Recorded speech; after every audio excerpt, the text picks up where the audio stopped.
Something extraordinary is unfolding inside the most powerful government on Earth. And if you miss this opening moment, you will miss the real story behind a shift that could reshape borders, alliances, trade routes, and global power for years to come. For decades, the United States told the world that borders mattered, sovereignty mattered, and no nation had the right to simply absorb another by force or pressure. But now, the language coming out of Washington is starting to sound like a very different era is trying to come back to life. The most unsettling part is not that this is being whispered behind closed doors, but that it is being discussed openly, repeated publicly, and tied to policies that are already producing consequences across the Americas, the Arctic, and the wider world. Before we go any further, I want to say something straight from the heart, because I put real effort into this kind of analysis. I collect the news carefully, I break it down with as much honesty as I can, and it genuinely hurts when people watch, stay silent, do not like, do not subscribe, do not share, and do not even respond, even though I read and reply to your comments. So please follow Market Mindset and our backup channel, Market Mindset 2, because your support is the only reason this work can continue. The phrase now entering policy circles is Greater North America. And once you understand what the phrase is trying to justify, you begin to see why analysts, diplomats, and critics are treating it as more than just aggressive rhetoric. It suggests a regional power map stretching from Greenland in the far north, through Canada and the continental United States, and all the way down to the Panama Canal, as if the entire strategic spine of the hemisphere can be redrawn by decree, pressure, and force. That is not a small idea, and it is not a harmless slogan, because when a superpower begins talking like this, the question is never only what it says, the real question is what it is preparing to do next. The historical backdrop matters here, because after World War II, the United States became the central architect of the international order, helped build the institutions that defended sovereignty, and spent decades presenting itself as the power that would prevent exactly this kind of territorial thinking from returning. Yet now, the same country is being accused of reopening an old imperial playbook, not with a flag on a battlefield, but with sanctions, tariffs, military threats, political pressure, and public claims over territory that does not belong to it. That is why this moment feels so different, because it is not a rogue state breaking the rules from the outside, it is the rulemaker itself bending the rules from the inside. The first major shock came when Washington began treating Greenland as if it were not an autonomous territory under Danish sovereignty, but a strategic prize that could be claimed, pressured, or even taken by force if circumstances were judged favorable. Greenland matters because it sits at the center of the Arctic, and the Arctic is no longer frozen geopolitical silence. It is becoming a contested theater where new shipping routes, mineral reserves, and military positions are suddenly becoming more valuable than ever before.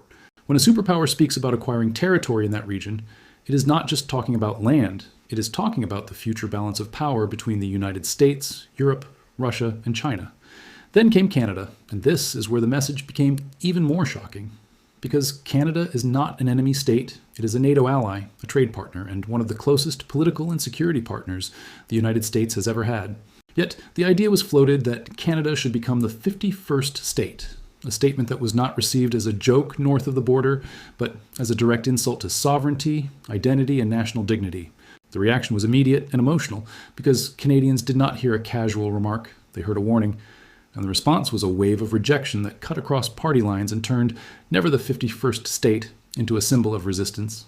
At the same time, the broader effect on trust was already spreading, because when a country begins speaking to its closest ally like a subordinate, every business leader, diplomat, and military planner starts asking what else might follow.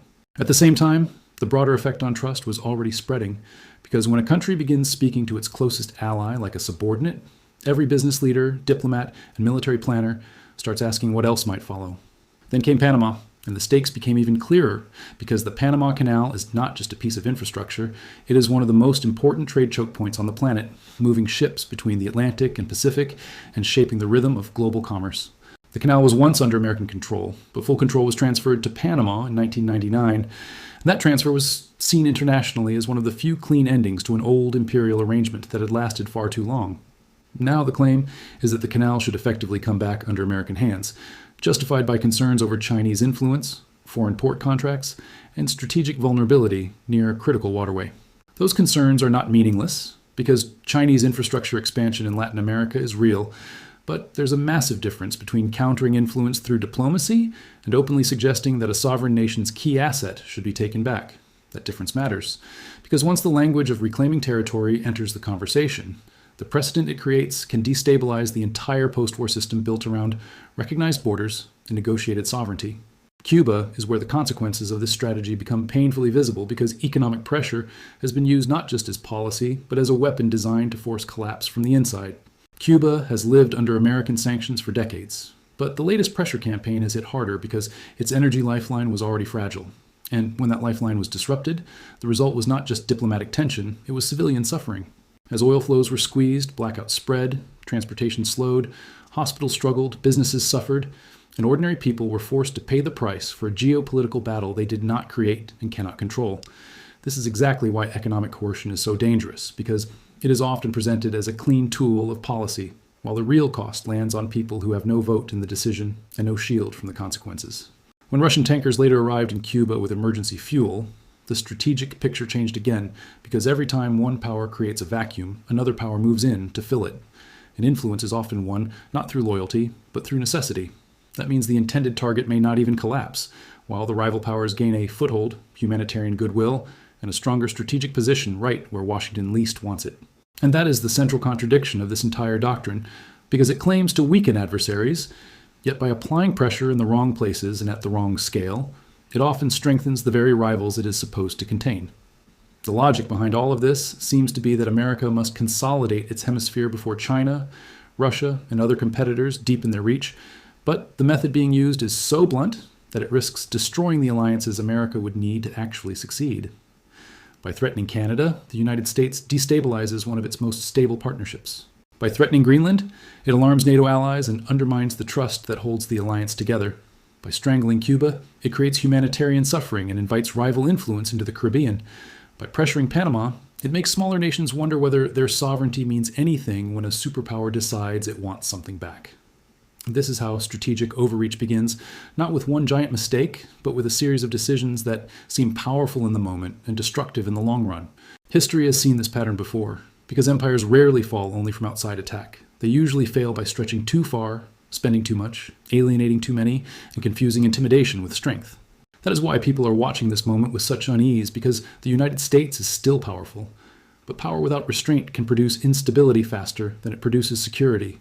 For American citizens, the costs are not abstract, because trade friction with Canada can raise prices, military escalation can drain money, and diplomatic isolation can leave the country more exposed rather than more secure. For Canada and the UK, the emotional damage is just as real, because allies are supposed to feel protected by partnership, not threatened by the language of annexation and control. For the rest of the world, the question is even bigger, because if a country as powerful as the United States starts normalizing territorial claims again, then the rules that protected smaller nations for decades begin to look far less permanent. The real danger is not just what has already been said, but what those words make possible next, because once a doctrine is spoken aloud, it starts shaping policy, and once policy hardens, history begins to move in a new direction.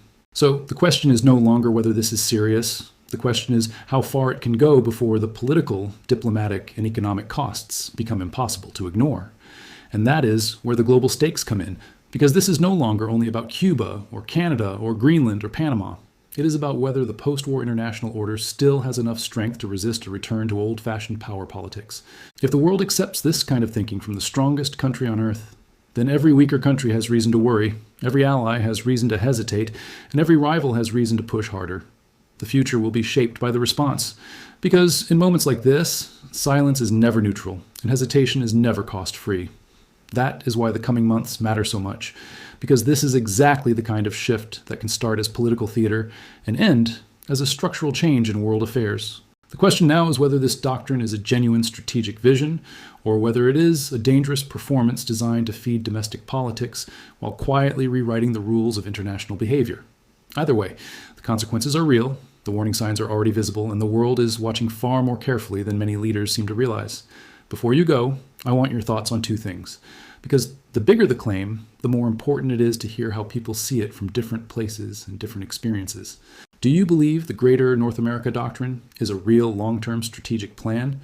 Or do you think it is mainly political theater built for optics and headlines? And if you are watching from Canada, the UK, or anywhere else directly affected by this language, how has it changed the way you think about America's role in the world? Drop your opinion in the comments, because the most insightful response gets pinned, and your perspective matters more than you may think. If this video helped you understand the bigger picture, please like the video, share it with someone who needs to see it, comment your honest opinion, and subscribe to Market Mindset so you do not miss the next deep analysis.